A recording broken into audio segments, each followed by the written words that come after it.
YouTube, Facebook, and Apple, all announcing they're removing his content from their platforms. Welcome to Watch Mojo, and today we're counting down our picks for the top 10 banned YouTube creators. 4 of them are from a company called Loads of Laughs and are believed to contain marketing and branding material for the family's YouTube channel, which has now been shut down. For this list, we'll be looking at the most controversial and infamous YouTube accounts that have been terminated at the time of this writing.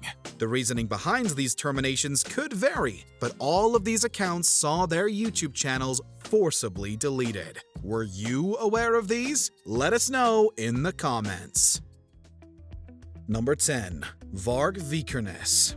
He was one of the most infamous musicians associated with Norway's black metal scene when he went under the moniker of Count Grishnok. His name is Varg Vikernes, convicted murderer, white supremacist, and former YouTuber. Because I think nations are a modern construct. Vikernes' channel, Thulian Perspective, was removed from YouTube in June of 2019 after the platform aggressively ramped up their crackdown on content that, in their word, alleges that a group is superior in order to justify discrimination, segregation, or exclusion. Thulian Perspective had 250,000 subscribers at the time, while Vikernes himself continues to publish on Twitter and a personal blog. Number 9. Owen Benjamin. Our next personality hasn't just been banned from YouTube, but also Instagram, Twitter, and Facebook. I love when it rains in LA because it's the only time the weathermen have anything to talk about. Owen Benjamin is a comedian by trade and actually started out acting in movies like The House Bunny. But he eventually started leaning into hate speech, posting racist, anti-Semitic, and transphobic content. You know, you have to really think about what you're saying. It's like you're yelling like as you're falling into a well. He became more extreme as time went on, even praising Hitler. This behavior got Benjamin's YouTube channel removed in December of 2019, although the comedian would claim that he took the ban as a badge of honor. I had a dream I was getting chased by a clown. Number 8. LifeSite News.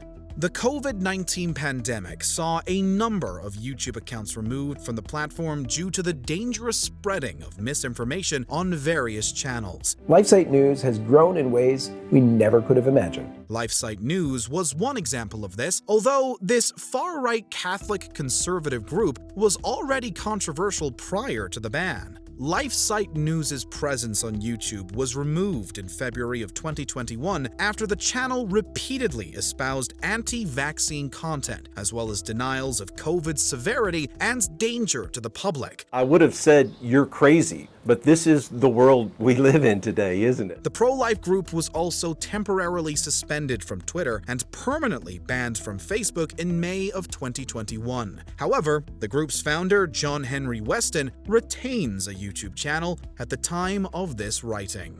And we very much want to share that joy with all of you. Number 7. Uri Minzokiri.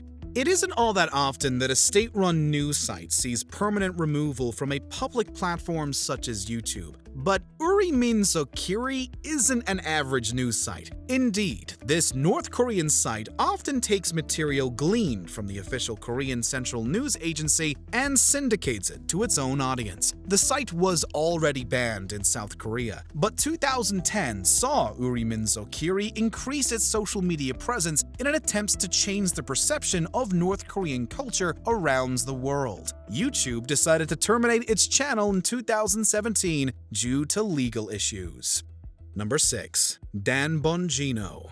The resume of Dan Bongino on the surface is certainly impressive, as the New York City native spent nearly 5 years with the NYPD and even worked as a Secret Service agent for over a decade. There isn't one simple answer to what changed, and anyone who tells you that, look at me, is lying to your face. Bongino also enjoyed a successful career as a conservative personality and multimedia host, working for outlets such as Fox News. One of Bongino's YouTube channels was temporarily suspended after uploading videos that repeatedly cast doubt out on mask effectiveness during the pandemic. Then, in January of 2022, Bongino was permanently banned from the platform after he used a second channel to espouse the same views. Oh, listen, man, it's part of the game. Number 5. Stefan Molyneux. He's one of the most controversial, polarizing, and visible figureheads of the alt-right political movement, and he's been banned from a lot of social media platforms. Stefan Molyneux's content tends to discuss various conspiracy theories, and his free domain website has been linked to the proliferation of racist, sexist, and Islamophobic views in the past. Molyneux and free domain have even been labeled as a cult by some, including noted mental health counselor Stephen Hassan. YouTube permanently banned Molyneux from their platform in January 2020, joining the laundry list of other organizations deciding to do the same, including SoundCloud, PayPal, and even MailChimp. Number 4. Fantastic Adventures.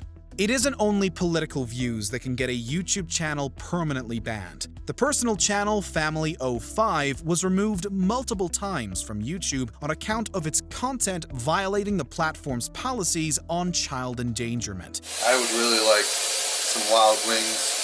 Okay. The Fantastic Adventures channel had an even more serious scandal on its hands when it was revealed that creator Michelle Hobson had been mistreating her adopted children. The whistle was actually blown on Hobson by her biological daughter, who contacted police long after the Department of Child Safety had reportedly visited the home over a dozen times. How, after all of those details, Michelle managed to keep the kids is a mystery. Fantastic Adventures was terminated by YouTube, while Hobson died in a hospital in November 2019 after being found unfit to stand trial for her crimes. They refuse to give us any records, even after Hobson died due to health issues in late 2019. Number 3. Richard B. Spencer.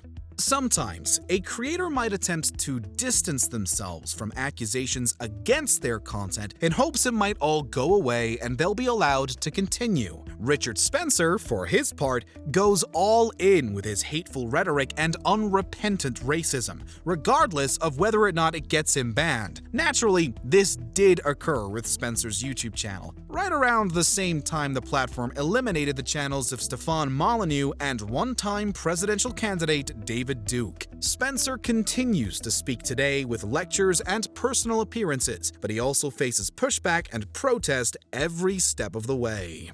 Number 2. Gavin McInnes.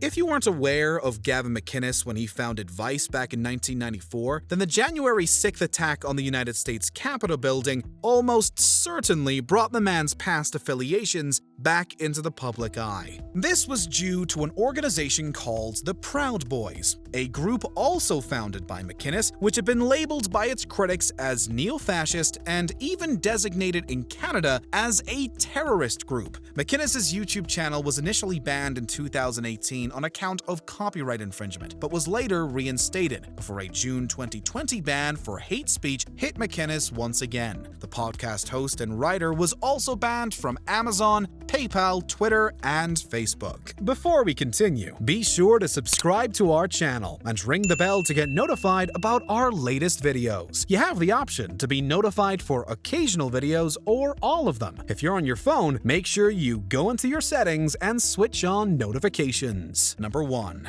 Alex Jones. 1776 will commence again if you try to take our firearms. There's arguably no brand that's been as successful at commercializing and mobilizing the far-right political movement more than Alex Jones's InfoWars. This is despite the near-constant criticism of Jones's espousing debunks news and false conspiracy theories. YouTube seemed to recognize the danger of Jones's message, but moved slowly at first, removing 4 of Jones's InfoWars videos for child endangerment and hate speech. It wasn't long after, however, that YouTube joined many other platforms in banning Jones's profile entirely. Here's how YouTube explained its decision. Quote, When users violate policies repeatedly, like our policies against hate speech and harassment or our terms prohibiting circumvention of our enforcement measures, we terminate their accounts. Jones attempted to go around the ban by re-uploading InfoWars content on a different channel, Resistance News, but this was also banned. Jones's fact-checked appearance on the Joe Rogan Experience, however, was successfully uploaded to the site. So under U.S. Code Title 50, Chapter 32, subsection 1528, paragraph B. Is that true? You nailed that right there? Yes. What are you, from Mars? Did you enjoy this video? Check out these other clips from WatchMojo, and be sure to subscribe and ring the bell to be notified about our latest videos.